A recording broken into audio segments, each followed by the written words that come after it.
Hi guys, welcome back to our channel. రీసెంట్గా మనకి union bank నుంచి ఒక అద్భుతమైన అప్రెంటిస్ నోటిఫికేషన్ అయితే రిలీజ్ అయింది.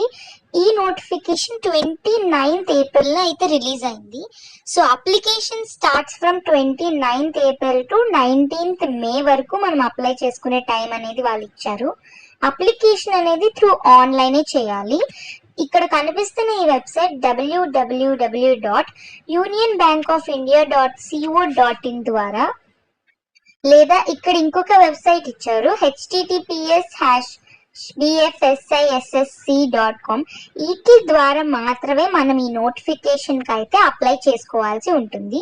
సో అద్భుతమైన నోటిఫికేషన్, ఎందుకంటే ఎక్కువ సీట్స్ అనేవి ఉన్నాయి. మనకి 1865 వేకెన్సీస్ అనేవి ఉన్నాయి అప్రెంటిస్ యూనియన్ బ్యాంక్ లో.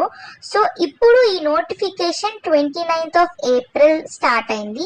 అలాగే 19th మే లాస్ట్ డేట్ అన్నమాట. సో మీరు ముందే అప్లై చేసుకోండి. 10th మే లోపే అప్లై చేసుకోండి. ఎందుకంటే మీరు లేట్ చేసే కొద్దీ లాస్ట్లో ఎక్కువ మంది పడి మళ్ళీ మీకు సర్వర్ అనేది హ్యాంగ్ అవ్వచ్చు కొన్నిసార్లు. సో ఆ ప్రాబ్లం లేకుండా మీరు ఈ నోటిఫికేషన్కి ఎలిజిబుల్ అయితే ఖచ్చితంగా యాజ్ సూన్ యాజ్ పాసిబుల్ త్వరగా అప్లై చేసుకోండి. సో మనకి ఎగ్జామ్ డేట్స్ వచ్చేసి వాళ్ళు మే కానీ జూన్లో కానీ ఇస్తారు. సో మే కానీ జూన్లో కానీ ఎగ్జామ్ అనేది కండక్ట్ చేస్తారు. Eligibility criteria, cut off, age qualification మొత్తం నేను మీకు ఈ నోటిఫికేషన్లో డిస్కస్ చేస్తాను.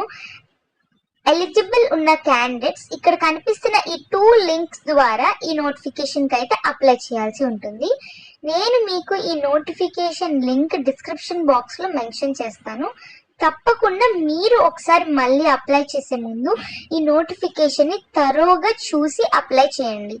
అలాగే మీకు ఏ హార్డ్ కాపీ, ఎలాంటి అప్లికేషన్ అనేది, ఎలాంటి డాక్యుమెంట్స్ అనేవి ఆఫీస్కి మీరు సెండ్ చేయాల్సిన అవసరం లేదు.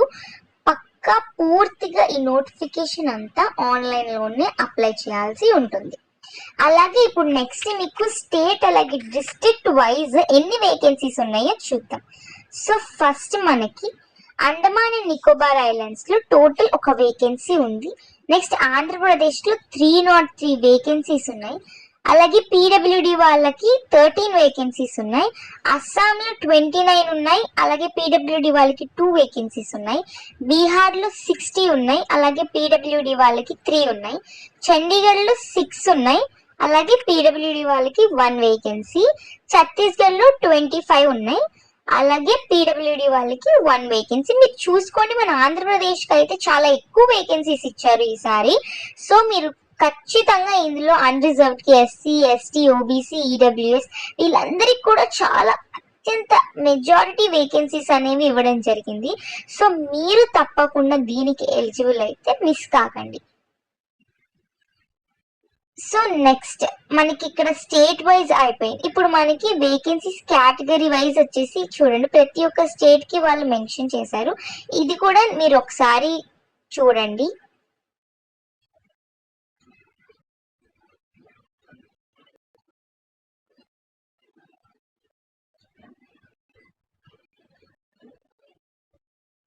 సో ఈ విధంగా మనకి టోటల్ 1865 వేకెన్సీస్ అనేవి అయితే రిలీజ్ చేశారు.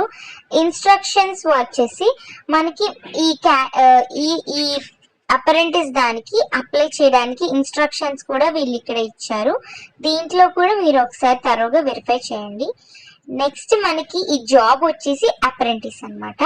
Candidate applying for trainee seats for particular state should be proficient reading, writing, speaking and understanding local language.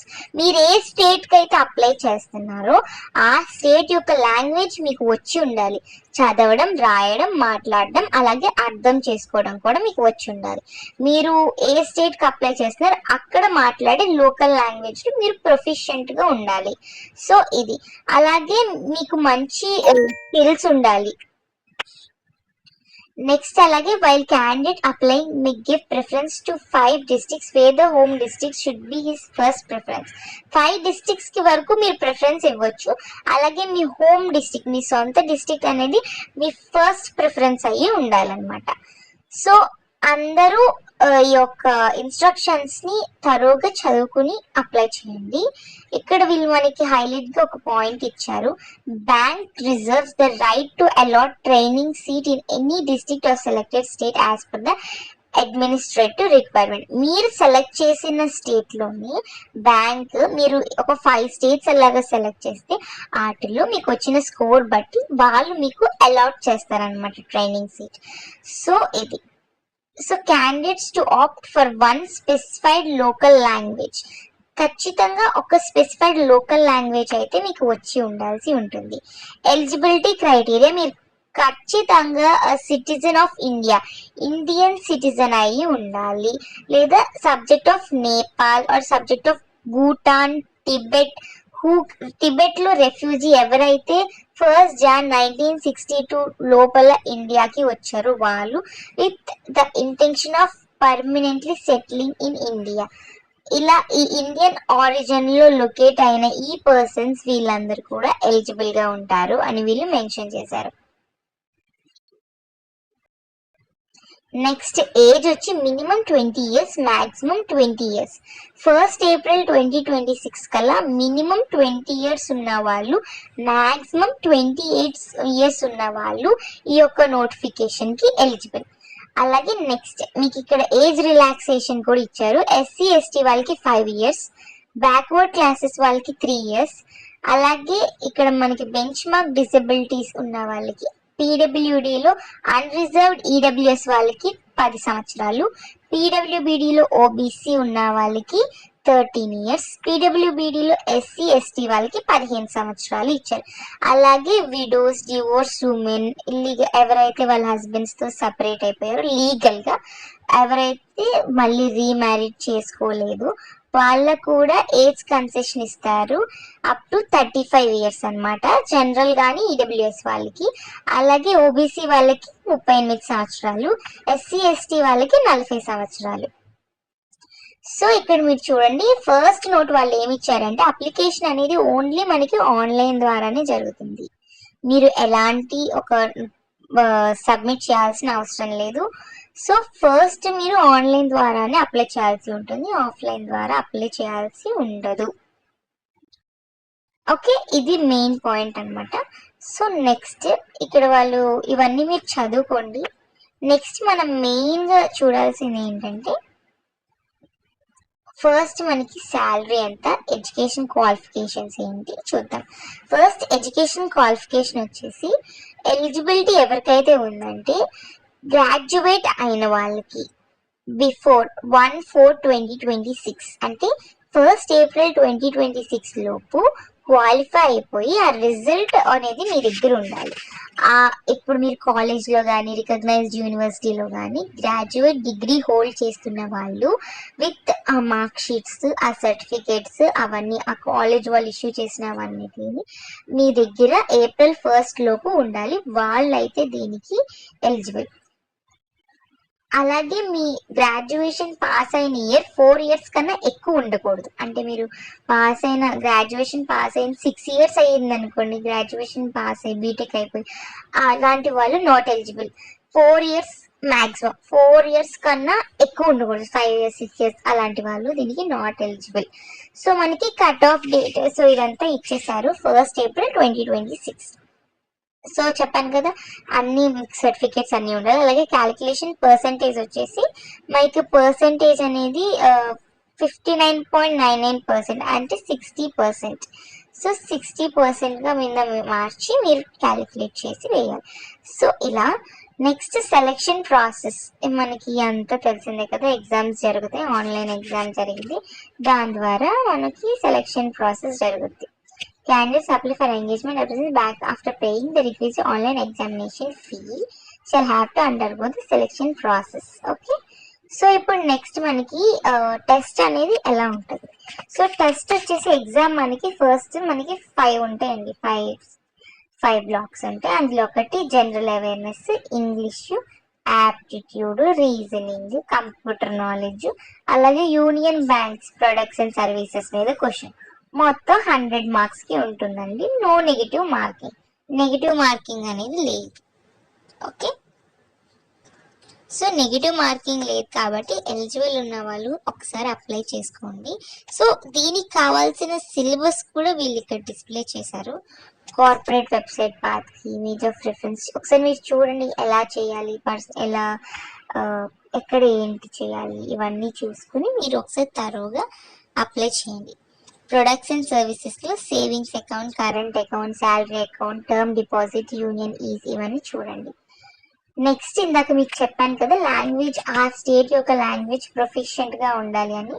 Andaman and Nicobar ఐలాండ్స్లో Hindi కానీ ఇంగ్లీష్, ఆంధ్రప్రదేశ్ తెలుగు, అస్సాం అస్సామీస్, బెంగాలీ, బోడో, బీహార్లో హిందీ, చండీగఢ్లో హిందీ కానీ పంజాబ్, ఛత్తీస్గఢ్లో హిందీ, దాద్రా నాగర్ హవేలీ అండ్ దమాన్ అండ్ దీవులో గుజరాతీ, గోవాలో కొంకణి, గుజరాత్లో గుజరాతీ, హర్యానాలో హిందీ, హిమాచల్ ప్రదేశ్లో హిందీ, జమ్మూ అండ్ కాశ్మీర్ హిందీ కానీ ఉర్దూ, జార్ఖండ్లో హిందీ, కర్ణాటకలో కన్నడ, కేరళలో మలయాళం, లడఖ్లో ఉర్దూ, లడఖీ, బోటి ఆర్ బోధి, లక్షద్వీప్లో మలయాళం, మధ్యప్రదేశ్లో హిందీ, మహారాష్ట్రలో మరాఠీ, మేఘాలయలో ఇంగ్లీష్, గారో, ఖాసీ, నాగాలాండ్లో ఇంగ్లీష్, ఎన్సిటీ ఆఫ్ ఢిల్లీలో హిందీ, ఒడిశాలో ఒడియా, పుడుచ్చేరిలో తమిళ్, పంజాబ్లో పంజాబీ, రాజస్థాన్లో హిందీ, సిక్కింలో నేపాలీ కానీ ఇంగ్లీష్ కానీ, తమిళనాడులో తమిళ్, తెలంగాణలో తెలుగు, త్రిపురలో బెంగాలీ, ఉత్తరప్రదేశ్లో హిందీ, ఉత్తరాఖండ్లో హిందీ, వెస్ట్ బెంగాల్లో బెంగాలీ. ఇలా ఈ విధంగా మీకు బేసిక్ లాంగ్వేజ్ ప్రొఫిషియన్సీ అనేది ఉండాలి. సో ఇది మనకి మొత్తం నోటిఫికేషన్. ఒకసారి మీరు తరోగా చూసుకోండి. ఫైనల్ సెలెక్షన్ అనేది ఫస్ట్ మీకు ఎగ్జామ్ జరిగింది. ఎగ్జామ్లో కట్ ఆఫ్ మార్క్స్ కరెక్ట్గా కట్ ఆఫ్ మార్క్స్ని దాటుకుని మంచిగా క్వాలిఫై అయిన వాళ్ళకి ఫస్ట్ వాళ్ళకి డాక్యుమెంట్స్ వెరిఫికేషన్ జరిగింది. అన్ని క్రైటీరియాలో అంతా వాళ్ళు సాటిస్ఫై అయ్యారు అని అనుకుంటే అప్పుడు వాళ్ళకి సెలెక్షన్ అనేది ఇస్తారు. తర్వాత మీ certificates, passing test, proficiency language ఇవన్నీ మీరు సబ్మిట్ చేయాలి. అలాగే మీరు ప్రొఫిషియన్సీ లాంగ్వేజ్ టెస్ట్ కూడా ఉంటుంది, అది కూడా మీరు పాస్ అవ్వాలి. అప్పుడు మీరు మెడికల్ ఫిట్ సర్టిఫికేట్ కూడా మీరు సబ్మిట్ చేయాల్సి ఉంటుంది. సో ఇవన్నీ అయిన తర్వాత మీకు అనేది జాబ్ అనేది రావడం జరుగుతుంది. సో ఈ విధంగా మీరు ఈ జాబ్కి అప్లై చేసుకోవాల్సి ఉంటుంది. అలాగే మీకు స్టైఫండ్ ఎంత, engagement apprentice stipend per month of contract. ఒక మంత్కి మీకు స్టైఫండ్ అంటే ఒక మంత్కి మీకు శాలరీ ఎంత ఇస్తారు. రూరల్ ఆర్ సెమీ అర్బన్లో ఉన్న ఆఫీస్ అయితే మీకు 15,000 ఇవ్వడం జరుగుతుంది. అర్బన్లో ఉన్న ఆఫీస్ అయితే 18,000 ఇవ్వడం జరుగుతుంది. మెట్రోపాలిటన్ సిటీస్లో ఉంటే 20,000 ఇవ్వడం జరుగుతుంది. సో మీరు తప్పకుండా అప్లై చేసుకోండి. ఓకే, ఇక్కడ మీకు మిగతా అలవెన్సెస్ కానీ మిగతా బెనిఫిట్స్ కానీ ఏమీ లభించవు అని వీళ్ళు ఇక్కడ మెన్షన్ చేశారు. So stipend will be paid to apprentice on completion of each month. So మీరు ఆ మంత్ అయిపోయిన వెంటనే మీకు స్టైఫండ్ అనేది మీకు వాళ్ళు పే చేయడం జరిగింది అనమాట. సెమీ అర్బన్, అర్బన్, రూరల్ అలాగే మెట్రోపాలిటన్ సిటీస్లో మీకు ఏ విధంగా అయితే ఉందో ఆ విధంగా పే చేస్తారు మీ ఆఫీస్ని బట్టి. మీ ఆఫీస్ ఎక్కడ లొకేటెడ్ అంటే అక్కడ. So opportunities shall be enter to such holidays as are observed in the bank. So holidays, leaves ఇవన్నిటి గురించి వీళ్ళు ఇక్కడ మెన్షన్ చేశారు. సో మొత్తం మీరు ఇది ఒకసారి స్టడీ చేసుకోండి. ఓకే, తప్పకుండా ఎలిజిబుల్ ఉన్న వాళ్ళు అప్లై చేయండి. చాలా మంచి ఆపర్చునిటీ, ఎందుకంటే మీకు మంచి వేకెన్సీస్ ఉన్నాయి.